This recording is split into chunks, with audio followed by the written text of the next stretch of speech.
થોડાક હું ઇન્સ્ટ્રક્શન્સ આપી દેતો હોઉં છું, પછી ફોલો કરવું તમારા ઉપર છે. કારણ કે આજે સ્વાભાવિક છે કે 2-3 કલાક કથા શ્રવણ કરો એટલે અનેક પ્રકારની દેહ ધર્મો વચ્ચે આવે. કોઈકને સાંધાનો દુખાવો ઉપડે, કોઈને પગનો દુખાવો ઉપડે, કોઈને ઇમરજન્સી લાગે. ગઈકાલે હું જોતો તો બધા સરસ રીતે અમુક લોકો વચ્ચેથી આગળ આવતા હતા, ઘણા લોકો આગળથી પાછળ જતા હતા, ઘણા લોકો આમ તેમ. કથાનો જો એકાગ્રતાથી શ્રવણ કરવું હોય ને તો સૌથી પહેલા એક નિયમ પાડશો? શ્યોર. કાલથી બપોરે 2 વાગ્યાથી જલપાન કરવાનું છોડી દેજો. જો જલપાન છૂટશે ને તો જ 3 કલાક એકાગ્રતાથી કથાનું રસપાન થશે. જો જલપાન કરીને આવશો ને તો રસના વચ્ચે ભંગ પડશે. इतना छोड़ देना. हम ये कथा के अंदर डूबने आए हैं. એમાં પૂર્ણ એકાગ્રતાથી જ્યાં સુધી કોઈ વિષયને સાંભળવામાં ના આવે ત્યાં સુધી એ વિષયના અંદર એ રસની ઉત્પત્તિ આપણે કરી શકતા નથી. पूर्ण एकाग्रता से, पूर्ण श्रद्धा से इसमें डूबना है. કારણ કે આ કથાના વિષયો એવા હોય છે કે જ્યાં સુધી અંતિમ શબ્દ સુધી એને શ્રવણ ન કરીએ ત્યાં સુધી એ વિષયને સંપૂર્ણ રીતે આપણા હૃદયમાં આપણે બેસાડી શકતા નથી. ગઈકાલે શ્રીનાથજી બાવા ના સુંદર મુખારવિંદનું દર્શન થયું. સદુ પાંડે જ્યારે શિલાને ખસેડે છે ત્યારે શ્રીનાથજી બાવાના સુંદર મુખારવિંદના દર્શન થાય છે. અને શ્રીનાથજી બાવાએ આજ્ઞા કરી કે જ્યાં સુધી જગતગુરુ શ્રી વલ્લભાચાર્યજી મહાપ્રભુજી એ અહીંયા નહીં પધારે ત્યાં સુધી મારા સંપૂર્ણ દર્શન તમને થશે નહીં. હવે સદુ પાંडेजी ने બધા જ વ્રજવાસીઓ પ્રતીક્ષા કરી રહ્યા છે कब महाप्रभु जी यहाँ पधारे और कब श्रीनाथजी बाबा के चरणारविंद से लेकर मुखारविंद पर्यंत के संपूर्ण दर्शन हमें प्राप्त हो. બધા જ પ્રતીક્ષા કરીને બેઠા છે. અને જે દિવસે શ્રીનાથજીના મુખારવિંદનું પ્રાગટ્ય થયું છે એ જ દિવસે ચૈત્ર વદ 11 ના દિવસે જગતગુરુ શ્રી વલ્લભાધીશ મહાપ્રભુજીનું પ્રાગટ્ય એ ચંપારણ્યના અંદર થયું છે. શ્રીનાથજી બાબાએ સમસ્ત વિશ્વને આ સંદેશો આપ્યો છે કે ચંપારણના અંદર જે વલ્લભાચાર્યજી મહાપ્રભુજીનું પ્રાગટ્ય થયું છે એ બીજું કોઈ નથી, એ મારા સાક્ષાત મુખારવિંદના અવતાર છે. શ્રી કૃષ્ણાસ્યમ કૃપાનિધિ, ભગવાન કૃષ્ણના જે હાસ્યના અવતાર એ શ્રી મહાપ્રભુજી છે અને ભગવાન કૃષ્ણના હાસ્યના અવતાર એ શ્રી રાमचंद्र जी છે. हास्यम कृपानिधि, हमारे श्रीनाथ जी के ही मुखारविंद के अवतार वो श्री वल्लभ है. અને એટલે સર્વોત્તમ સ્તોત્રના અંદર શ્રી ગુસાઈજીએ બહુ સુંદર વાત કરી. ભક્તિ માર્ગાબ્જ માર્તંડ, આ ભક્તિ માર્ગ એક કમળના સમાન છે અને માર્તંડ એટલે સૂર્ય. જેમ કમળને ખીલવવા માટે સૂર્યની આવશ્યકતા પડે છે ને, જ્યાં સુધી સૂર્યની કિરણ એ કમળ ઉપર પડતી નથી ત્યાં સુધી કમળ એ પૂર્ણ રીતે ખીલી શકતો નથી. એ જ રીતે ભક્તોના હૃદયના અંદર આ પુષ્ટિ ભક્તિનું કમળને ખીલવવા માટે શ્રી વલ્લભાચાર્યજી મહાપ્રભુજી રૂપી સૂર્યની એક કૃપા રૂપી કિરણની આવશ્યકતા છે, ત્યારે જ આ કમળ ખીલે છે. પુષ્ટિ ભક્તિને ખીલવવા માટે શ્રી મહાપ્રભુજીના એ કૃપારૂપી સૂર્યની आवश्यकता છે. પુષ્ટિ સંપ્રદાય के अंदर श्री महाप्रभुजी वो सूर्य है. આપણા બધાના અંદર એ ભક્તિનો બીજ વિદ્યમાન છે હૃદયમાં, પણ એ ભક્તિના બીજને વધારે સુદ્રઢ કરવા માટે, એ ભક્તિના કમળને ખીલવવા માટે શ્રી મહાપ્રભુજીની કૃપાની આવશ્યકતા છે. એટલે શ્રી મહાપ્રભુજીએ સિદ્ધાંત આપ્યો, સ્મરણમ ભજનમ ચાપી ન ત્યાજ્યમ ઇતિ મે મતિ. આ ભગવદ ભાવ છે ને એ અગ્નિ છે આ અગ્નિના અંદર જેટલું ઘી નાખશો એટલી અગ્નિ વધારે ને વધારે પ્રજ્વલિત બનશે. પણ ધ્યાન રાખજો, આ ભગવદ ભાવ રૂપી અગ્નિના ઉપર જો એક લોટો ભરીને પાણી રેડી દેવામાં આવે તો આ અગ્નિ એ ભસ્મીભૂત થઈ જાય છે. આ ભગવદ ભાવ રૂપી અગ્નિના અંદર સત્સંગ રૂપી ઘી નાખવાની જરૂર છે. કોન્સ્ટન્ટ પ્રભુના સ્મરણ રૂપી ઘી નાખવાની જરૂર છે. ત્યારે આ અગ્નિ સંપૂર્ણ રીતે પ્રજ્વલિત થઈ શકશે. પણ એક લોટો પાણી એ દુસ્સંગ છે. આજે દુસ્સંગ માણસને એટલો જલ્દી લાગી જાય છે કે જલ્દી માણસ એ દુસ્સંગીના પ્રભાવમાં આવી જાય છે. આ વિશ્વના અંદર મનુષ્યની એક બહુ વિચિત્ર મેન્ટાલિટી છે.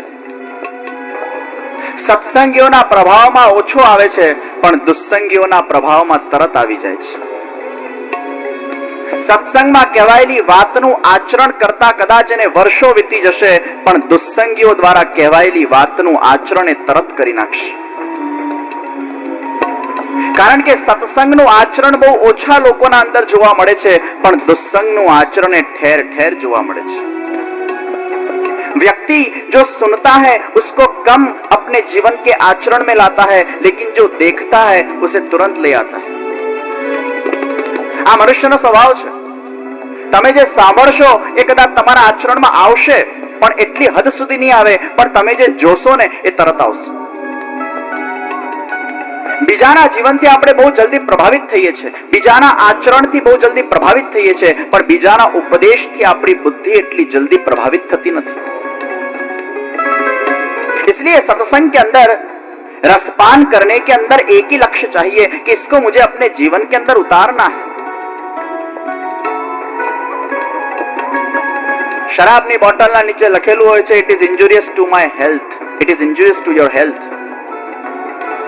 બુદ્ધિ એને વાંચે છે પણ છતાંય આપણને શરાબનું એટલું વ્યસન છે કે બુદ્ધિ ના પાડવા છતાંય માણસ શરાબને પીએ છે. ધર્મ ગ્રંથોના નીચે એવું લખેલું હોય છે, it is good for your life, it is good for your soul, drink it, drink it, drink it. No, there are asked questions, why. વ્યસનના આગળ બુદ્ધિ લગાડતા નથી, વાય કરતા નથી, પણ ધર્મના આગળ ચોક્કસ વાય કરીએ છીએ, કારણ કે ધર્મનું આચરણ કરવું નથી ને, સત્સંગનું આચરણ કરવું નથી. આ ભગવદ ભાવરૂપી અગ્નિને, આ મનને આ દુસ્સંગથી પ્રોટેક્ટ કરવાનું છે. આ જલ આખી અગ્નિને બુઝવી નાખશે. અને આ લૌકિકના અંદર, આ ભૌતિક યુગના અંદર, આ મટીરિયલિસ્ટિક લાઈફના અંદર ઠેર ઠેર દુસ્સંગીઓ જોવા મળે છે. વિચાર કરો, 10 માણસ સિગરેટ પીતા હોય અને એક વ્યક્તિ જો 10 ના ગ્રુપમાં જોઈન થશે ને, એ 11મો પણ સિગરેટ પીતો થઈ જશે, કારણ કે જુએ છે આ 10 ને પીવામાં વાંધો નથી તો મને પીવામાં શું વાંધો છે. 10 को देखकर दूसरा भी पी डालता है. दुस्संग करती वक्त व्यक्ति बुद्धिનો ઉપયોગ કરતો નથી, આંધળું અનુસરણ કરે છે. જેવા મિત્રો કરે છે એમ પોતે વર્ણે છે. सत्संगના અંદર આંધળું અનુસરણ કરો ને, जो कहा है उसको फॉलो करो दिल से. કોઈ પણ ધર્મ શું તમને કોઈ રોંગ પાથવે પર લઈ જાય છે? કોઈ પણ સંપ્રદાય તમને શું કોઈ ખોટા માર્ગે લઈ જાય છે? કોઈ પણ સંપ્રદાય કે ધર્મ તમને ક્યાંક ને ક્યાંક સારું જ શીખવાડે છે, પણ કારણ કે ફોલો નથી કરવું. મને એક છોકરાએ મને પૂછ્યું કે કંઠી પહેરવાના ફાયદા શું?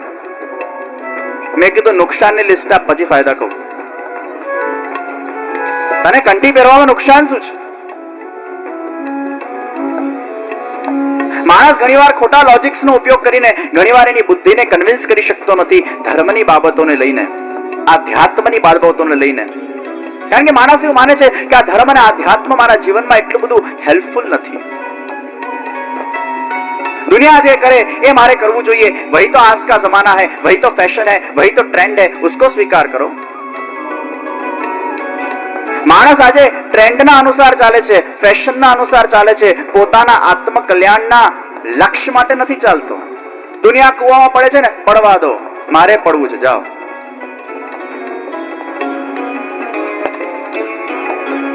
આંધળું અનુસરણ માણસ કરે છે.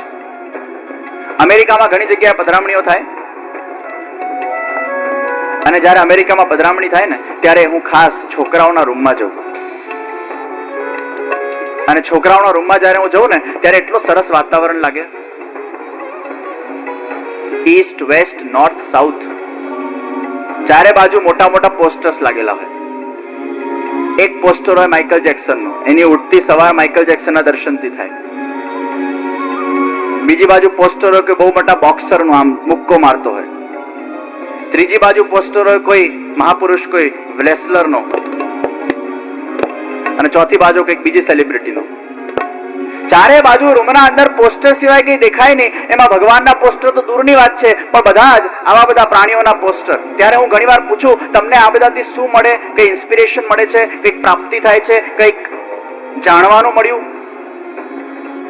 ના ના, મારા ફ્રેન્ડો જ્યારે મારા ઘરે આવે ને અને એમને જ્યારે ખબર પડે ને કે હું પણ આ સેલિબ્રિટીનો ફેન છું, એ બહુ ખુશ થાય, એટલે મેં લગાડ્યા છે.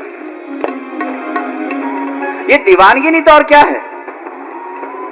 આપણા રૂમોના અંદર એવા ચિત્રો લગાડી કે જેમાંથી આપણને કોઈ સારી ઇન્સ્પિરેશન પ્રાપ્ત થાય.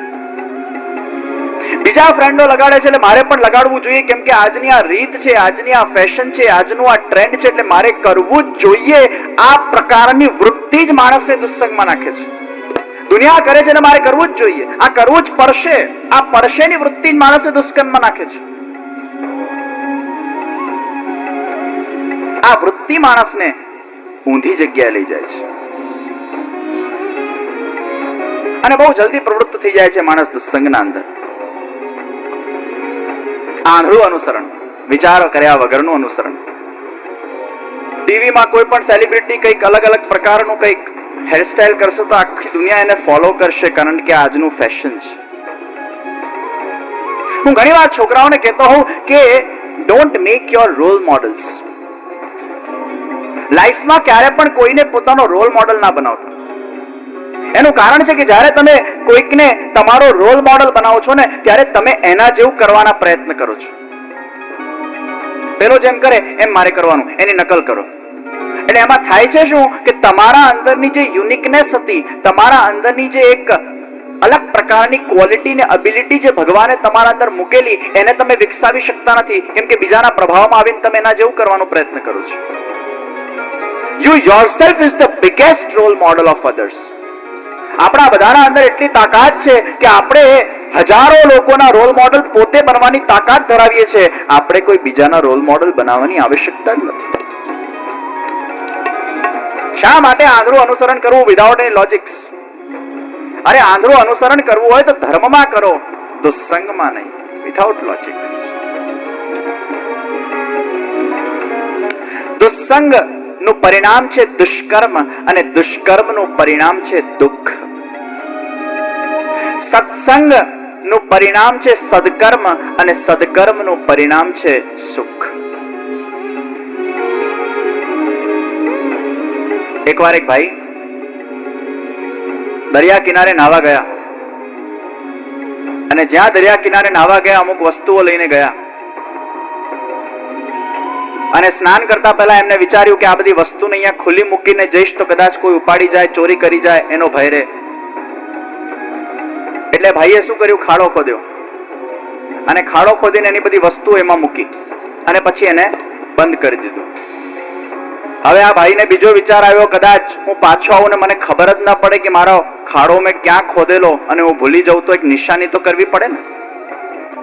તેમને બહુ મોટું ઓમ બનાવ્યું. ઓમ બુદ્ધિપૂર્વક કે ઓમ બનાવીશ તો કોઈ પણ આ ઓમ ઉપર પગ તો મૂકશે જ નહીં, અને મારી નિશાની પણ મને યાદ આવશે કે મેં ક્યાં ખાડો ખોદેલો, કઈ વસ્તુ મૂકેલી અને શું કરેલું. હવે જ્યારે આ ભાઈ ઓમને બનાવી રહ્યા હતા ત્યારે બહારના 15-20-30 ટુરિસ્ટ આવેલા, અને એ ટુરિસ્ટે આ ભાઈને ઓમ બનાવતા જોયા. એટલે આ ટુરિસ્ટોને થયું કે આ તીર્થ ઉપર, આ સાગર કિનારે ઓમ બનાવીને સ્નાન કરવાથી કઈ બહુ મોટા પુણ્ય મળતા હશે, કઈ બહુ મોટું શુભ કાર્ય થતું હશે, એટલે ચાલો આપણે મંડી પડીએ. પેલો ઓમ બનાવીને નાવા ગયો સાગરમાં, અને જયારે નાહીને બહાર નીકળ્યો 100 ઓમ તૈયાર. કેમ કે બધાએ આંધળું અનુસરણ કર્યું, આંધળું અનુકરણ કર્યું. પેલો જેમ કરતો હતો એમ બધા કરવા લાગ્યા. 100 ઓમ તૈયાર થઈ ગયા છે. હવે પેલો બહાર આવીને શોધે આમાં મારો ઓમ કયો?